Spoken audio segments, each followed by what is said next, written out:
우리는 지금 수요 하모니 예배에서 예수님을 만난 사람들 시리즈를 통해 은혜를 나누고 있습니다. 하지만 오늘 본문은 예수님을 끝내 만나지 못한 사람들의 이야기입니다. 이를 통해 깨닫게 하심의 은혜와 돌이킴의 은혜가 있으시기를 바랍니다. 지금까지 예수님을 진정으로 만난 사람들은 변화되었습니다. 그러나 성경에 예수님을 직접 대면했음에도 변화되지 못한 사람들의 이야기도 여럿 등장합니다. 그들은 왜 끝내 예수님을 만나지 못한 것이겠습니까? 먼저 오늘 본문을 통해 그 이야기로 들어가 보겠습니다. 오늘 함께 읽은 본문의 요한복음 19장 2절에서 3절은 빌라도가 사람들 앞에 예수님을 데리고 나와 예수님을 채찍질하는 장면입니다. 군인들도 가시나무로 관을 엮어 그의 머리에 씌우고 자색 옷으로 입히고 손으로 때립니다. 1세기 로마 사회에서 수치는 매우 중요한 개념으로 명예와 아주 밀접하게 관련이 있습니다. 개인이나 가문의 평판이 사회적 지위와 직접적으로 관련이 있었습니다. 다음은 1세기 로마에서 사람에게 수치를 안겨주는 대표적인 행위들입니다. 공개적인 자리에서 조롱하거나 굴욕을 주는 것, 채찍질, 가시관 씌우기, 옷 벗김, 뺨 때리기, 얼굴에 침 뱉기 등 이것들은 상대의 명예를 완전히 짓밟는 행위였습니다. 따라서 누군가에게 수치를 안겨주는 이 행위는 단순한 불쾌감을 넘어 그의 사회적 존재를 훼손하는 아주 중대한 공격으로 여겨졌습니다. 그래서 빌라도는 이 수치로 유대인들을 충분히 만족시킨 후에 예수님을 석방하고자 했습니다. 우리가 오늘 함께 읽지는 않았지만 4절에 보라, 이 사람을 데리고 너희에게 나아오나니 이는 내가 그에게서 아무 죄도 찾지 못한 것을 너희로 알게 하려 함이로라 하는 예수님에게서 아무런 죄를 찾지 못하였다고 공개적으로 선언하는 이 말을 통해서 빌라도의 마음을 어느 정도 유추해 볼 수 있습니다. 사실 빌라도는 맨 처음 무리들이 예수님을 끌고 관정에 왔을 때 예수님과의 대화를 통해 이미 예수님께 아무런 죄도 찾지 못했습니다. 당시 로마는 오늘날과 같이 무죄 추정의 원칙은 존재하지 않지만 이와 유사한 개념으로 증거 책임의 개념이 있어 고소한 자가 주장한 내용을 입증할 책임이 있다는 개념이 있었습니다. 따라서 고소한 유대인들도 그것을 받은 빌라도도 예수님에게서 아무런 죄를 찾지 못하였다면 이것으로 사실 사건이 종결되어야 했습니다. 그래서 빌라도는 예수님을 석방하고 유대인도 달래기를 원하는 마음으로 6월절이면 내가 너희에게 한 사람을 놓아주는 전례가 있으니 라고 상기시킵니다. 유대인들에게. 그러나 예수님을 석방시키기 위해 전례를 사용하려는 빌라도의 계획은 오히려 역효과를 가져옵니다. 너희는 내가 유대인의 왕을 너희에게 놓아주기를 원하느냐?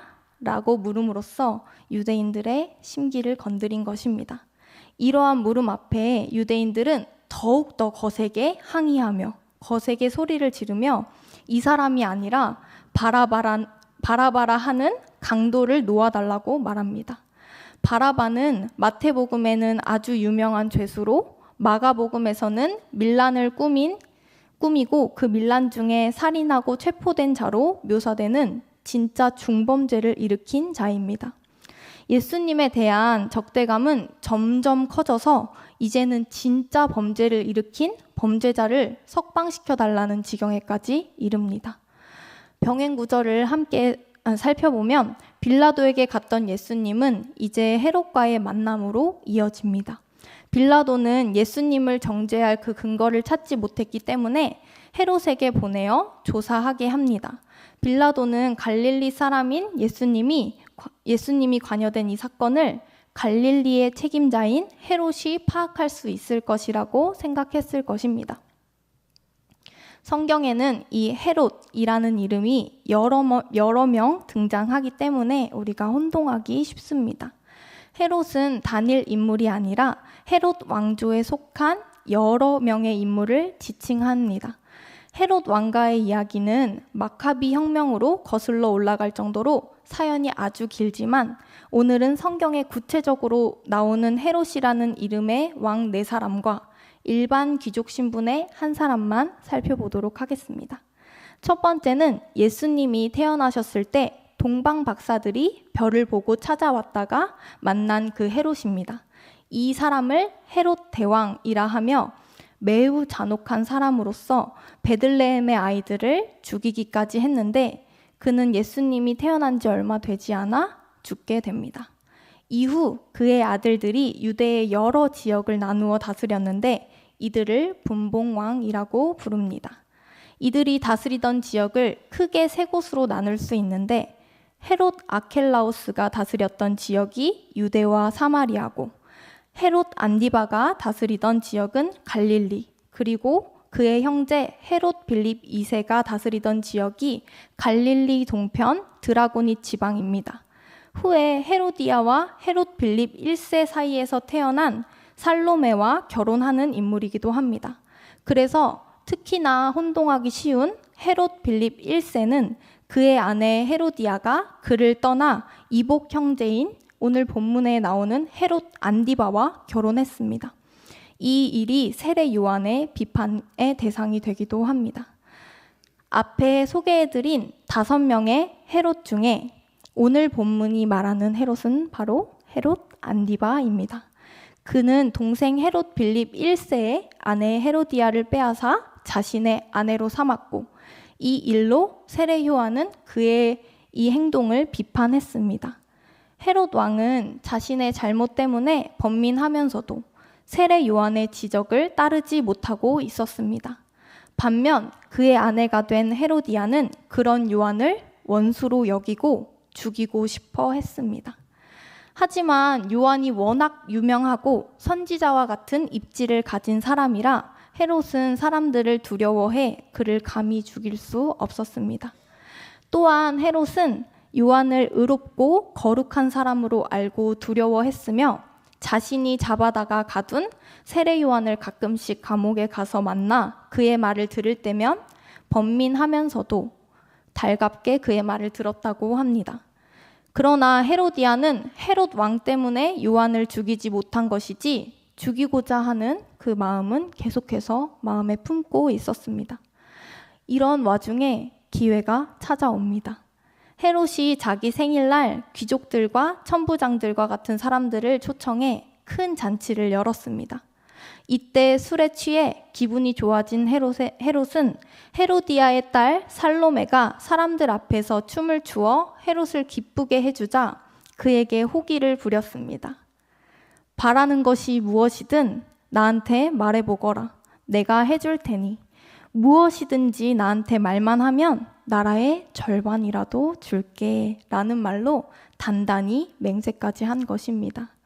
그러나 이 살로메는 헤롯 안디바의 딸이 아니라 헤로디아가 이전 남편 빌립에게서 낳은 딸이었습니다.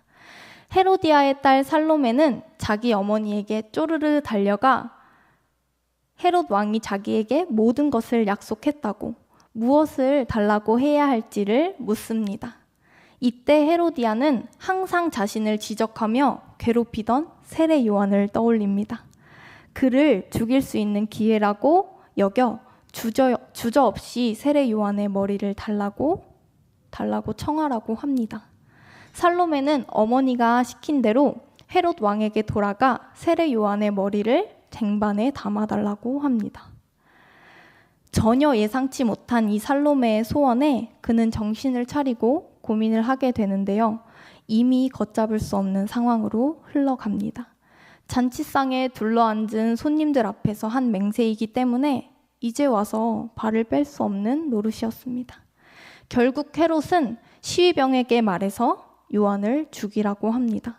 그렇게 세례 요한의 머리는 쟁반 위에 올라가게 되고 제자들은 그의 시체를 가져다가 장례를 치르게 됩니다. 이 이야기는 마태, 마가, 누가복음에 모두 나오는데 서술 방식이 특이합니다. 과거를 회상하는 방식으로 중심 인물이 세례 요한이 아니라 헤롯 안디바라는 이 왕에게 초점을 두고 서술되었습니다. 그래서 얼핏 보면 이 이야기가 오늘 본문과 대체 무슨 상관이 있는가? 라는 생각이 드실 수 있지만 이 이야기를 통해 우리는 헤롯 안디바라는 사람의 마음을 잘 살펴보아야 합니다. 이 이야기는 사실 예수님의 행적에 대한 이야기를 듣고 세례 요한을 떠올리며 괴로워하는 헤롯 안디바의 이 모습에서부터 시작됩니다. 마가복음 6장 14절에서 16절을 함께 보겠습니다. 이에 예수의 이름이 드러난지라 헤롯 왕이 듣고 이르되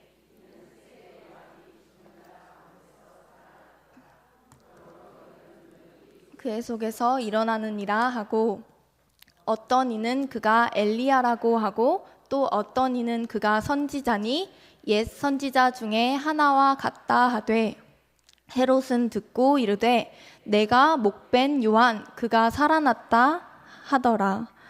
예수님의 행적이 널리 퍼지면서 사람들 사이에는 예수님에 대한 소문이 퍼졌습니다. 사람들은 그가 엘리야와 같다고도 하고 또 어떤 사람은 세례 요한이 살아났다라는 말도 합니다. 예수님은 세례 요한과 비슷한 나이대인데다가 외가 쪽으로 친척 관계가 있어 외모에서 비슷한 풍모를 풍겼을지도 모릅니다. 또 예수님을 따르는 베드로나 요한, 안드레 같은 제자들은 모두 세례 요한의 제자였었기 때문에 사람들은 예수님을 보며 쉽게 세례 요한을 떠올릴 수 있었습니다. 헤롯은 그런 예수님에 대한 이야기를 듣고 지금까지 잊고 살고 싶었던 이 세례 요한이 떠오른 것입니다. 그렇다면 헤롯에게 세례 요한이 어떤 사람이었길래 세례 요한의 죽음이 헤롯 안디바에 초점이 맞추어져서 이 이야기가 흘러가는 것일까요? 이런 생각을 해보지 않을 수 없습니다. 원래 헤롯 가문은 정통성도 없고 왕으로서의 능력도 없는 그런 가문이라고 할 수 있었습니다. 헤롯 대왕은 로마를 등에 업고 왕이 되었지만 원래 에돔 사람이라 정통성이 없어 유대의 마지막 왕가인 히스모니안 왕가의 여자와 결혼을 합니다. 그러나 사람들은 그를 인정하기 싫어했습니다. 게다가 헤롯은 정신적으로도 아주 불안정하고 난폭한 사람으로 사람들을 믿지 않았고 자신의 아내와 두 아들을 죽였으며 자신이 죽기 전에 후계자를 죽이라고 할 정도로 그렇게 명령할 정도로 아주 악한 사람이었습니다. 그가 얼마나 잔인했는지 로마 황제 아우구스투스는 헤롯의 아들이 되기보다 그의 돼지가 되는 편이 낫다고 말할 정도였습니다. 그런 아버지 밑에서 자란 아들들이라 그런지 그의 아들들은 다 문제가 있었습니다. 앞서 간단하게 설명한 것과 같이 가족 간에도 아주 복잡한 관계가 얽히고 설켜 있는 그런 가문의 모습이었습니다. 그런 헤롯 안디바에게 하나님의 율법으로 바른 가족 관계의 모습을 지적해 준 사람은 세례 요한이었습니다. 세례 요한은 그를 더 이상 악한 길로 최악의 자리로 가지 않도록 붙잡아주는 사람이었던 것입니다. 그래서 아내 헤로디아가 그토록 세례 요한을 미워하고 그를 죽이자고 해도 죽이지 않고 감옥에 가두어 놓고 살펴두고 있었습니다. 하지만 세례 요한을 통해 마음의 번민을 느끼면서도 회개의 자리까지는 나아가지 못하는 상태였습니다. 그렇게 악은 이 기회를 놓치지 않았습니다. 이 기회의 악은 헤롯에게 이 불안정한 상태를 유지하지 말고 둘 중 하나를 결정하라는 압박을 가합니다.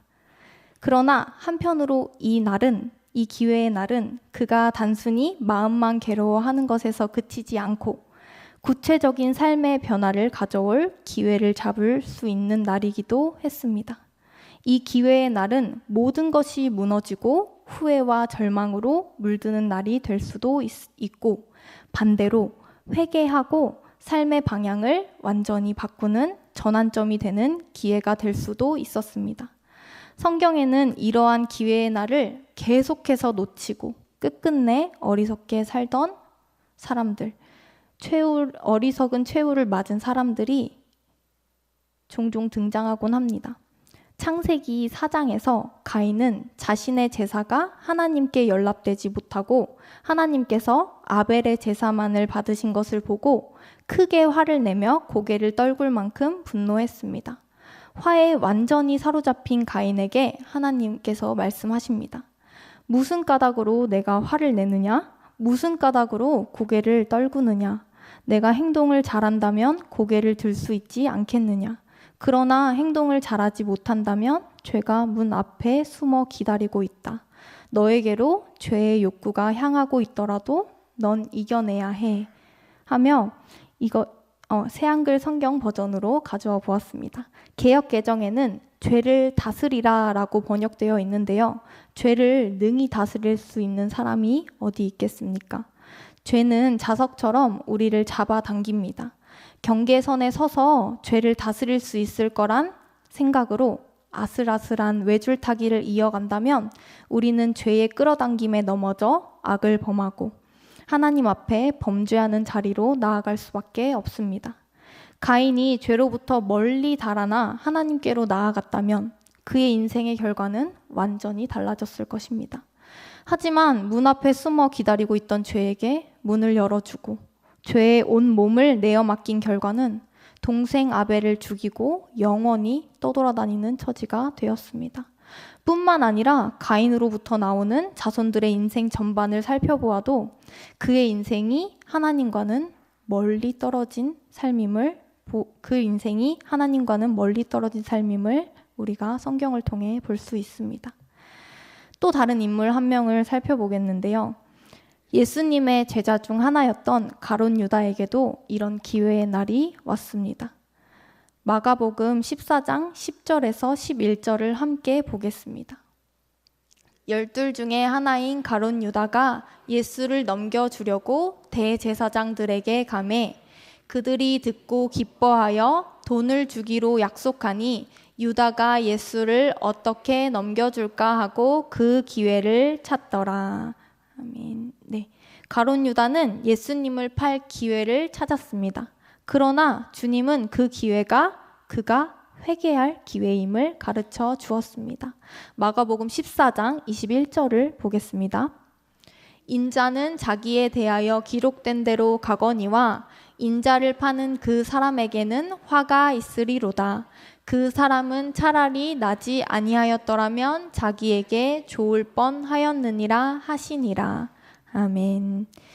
예수님께서 그를 제자로 데리고 계셨던 것은 예수 그리스도의 말씀이 그로 하여금 그를 더 나빠지지 않게 했기 때문입니다. 그러나 그는 끝내 후회와 절망으로 스스로 돌이키는 쪽이 아니라 목숨을 끊는 선택을 하게 됩니다. 그는 예수님을 만나고 예수님과 함께 했지만 끝내 예수님을 만나지 못한 사람으로 생을 마치게 됩니다. 죄악은 하나님과 우리 사이를 갈라놓고 그 죄들이 우리 앞에서 하나님의 얼굴을 숨겨 우리의 소리를 듣지 못하게 합니다. 죄에 사로잡힌 사람들의 발은 피 흘리게 하는데 재빠릅니다. 오늘 함께 읽은 본문에서 헤롯과 빌라도가 전에는 원수였으나 당일에는 서로 친구가 되었다고 말하고 있습니다. 앞전에 바리새인과 헤롯 땅 사람들의 동맹도 그렇고 서로 양극단 적대 관계에 있는 사람들끼리 예수님을 잡는 문제에 있어서는 예수님과 대적하는 세력들이 결국 한편이 되는 것을 우리가 보게 됩니다. 사도행전 4장 27절에서 28절은 이렇게 말하고 있습니다. 함께 보겠습니다. 과연 헤롯과 빌라도는 이스라엘 백성과 합세하여 하나님께서 기름 부으신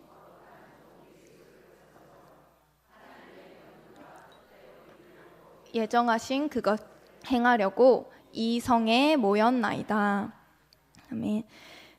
실제로 우정이 생긴 거라기보단 하나님이 기름 부으신 거룩한 종을 거슬러 합세한 것으로 보여집니다. 이처럼 죄에 사로잡힌 사람들의 발은 피 흘리게 하는데 일이 재빠릅니다. 이전까지는 원수, 대적이었으나 그날에는 친구가 되어 예수님을 잡는 일에 빠르게 행동한 것입니다. 그렇게 헤롯이 예수님을 진짜 만나게 되는 일이 드디어 누가복음 23장에 나옵니다. 예수님이 잡혀서 빌라도에게 갔다가 빌라도가 마침 예루살렘에 와 있던 헤롯에게 예수님을 보낸 일이 나옵니다. 헤롯이 갈릴리 지방을 담당하고 있었기 때문에 빌라도가 헤롯에게 예수님을 보낸 것입니다. 드디어 헤롯에게도 마지막 기회가 찾아온 걸까요? 예수님을 대면하여 만난 헤롯의 반응은 놀랍게도 매우 기뻐하는 모습이었습니다. 사실 헤롯은 오래전부터 예수님에 대해 듣고 있었고 예수님을 직접 보고 싶어 하던 참이었습니다. 아마 직접 눈으로 죽었다가 다시 살아난 세례 요한인지 직접 확인하고 싶은 마음, 또 혹시라도 세례 요한의 증표 같은 것을 볼 수 있을까 기대하는 마음이 있었는지 모릅니다. 헤롯은 예수님께 여러 말로 한참을 캐물었습니다. 그러나 예수님은 그가 원하는 어떠한 답변도 하지 않으셨습니다. 이제 더는 헤롯에게 옳은 말을 해줄 수 있는 사람은 아무도 없었습니다. 그는 예수님이 죽었다가 다시 살아난 세례 요한이 아니라는 것을 알게 되자 안도하고 또 실망했습니다. 그때 대제사장들과 율법 학자들이 서 있다가 예수님을 거칠게 고발하는데 헤롯도 자기 병사들과 더불어 예수님을 업신여기고 놀려댑니다. 그렇게 헤롯은 인생에서 가장 중요한 기회 역시 놓쳐버렸고 이후 그는 성경에 다시는 등장하지 않습니다.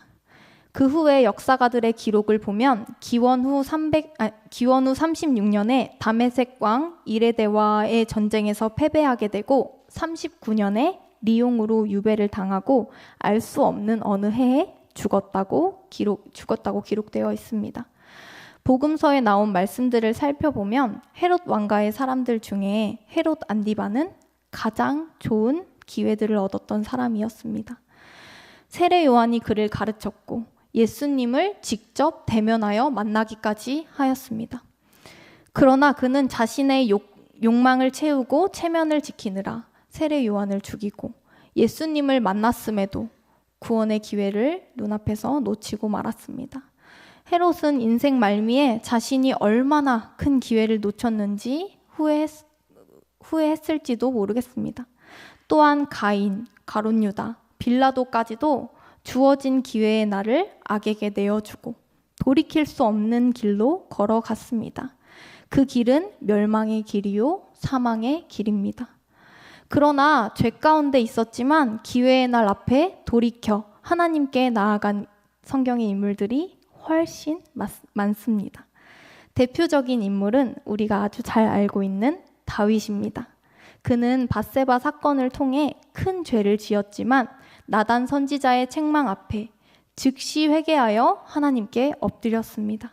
시편 51편은 다윗이 마음을 찢는 회개의 심정으로 하나님께 자비를 구한 고백의 시입니다. 제가 51편 일부분을 읽어드리겠습니다. 나를 불쌍히 여겨 주십시오. 오 하나님, 한결같은 사랑으로 크신 자비로 내 범죄를 지워 주십시오. 나를 잘 씻어 주셔서 잘못이 사라지게 하시고 죄가 없어지도록 나를 깨끗하게 해 주십시오. 주님이 내 죄를 우슬초로 없애주시면 내가 깨끗해지겠습니다. 주님이 나를 씻겨주시면 내가 눈보다 더 희어지겠습니다. 주님의 도움을 생각하며 내가 다시 기뻐하게 해주시고 기꺼이 따르는 마음가짐을 주셔서 나를 붙잡아 주십시오. 아멘. 그는 하나님 앞에 자신의 죄를 숨기지 않고 오히려 죄를 인정하며 돌이켰습니다. 주님이 하시면 모든 죄가 없어질 것이라는 믿음으로 철저하게 회개하며 하나님 앞에 나아갔습니다. 그래서 하나님은 그를 회복시키셨고 다윗은 하나님 마음에 합한 자로 기억됩니다. 사랑하는 송원의 영가족 여러분, 우리가 살아가는 삶 속에 우리에게도 악한 길로 빠지지 않도록 붙잡아주고 바른 말씀을 듣고 회개할 수 있는 기회가 있습니다. 그런 기회를 주는 일은 바로 예배이고 말씀을 가까이 하는 일이며 기도하는 일이고 교회 공동체와 함께 시간을 보내는 일입니다. 또한 우리에게 신앙의 조언을 주는 믿음의 동역자들이 그 기회일 수 있습니다. 이렇게 날마다 삶 가운데 자연스레 누릴 수 있는 것들이 바로 우리에게는 죄악에서 돌이킬 수 있는 기회요, 구원의 기회입니다. 오늘이 은혜의 날이요, 구원의 날임을 믿습니다. 오늘 우리에게 찾아오신 주님 앞에 마음의 문을 열고 그분을 진심으로 만나는 우리가 되기를 소망합니다.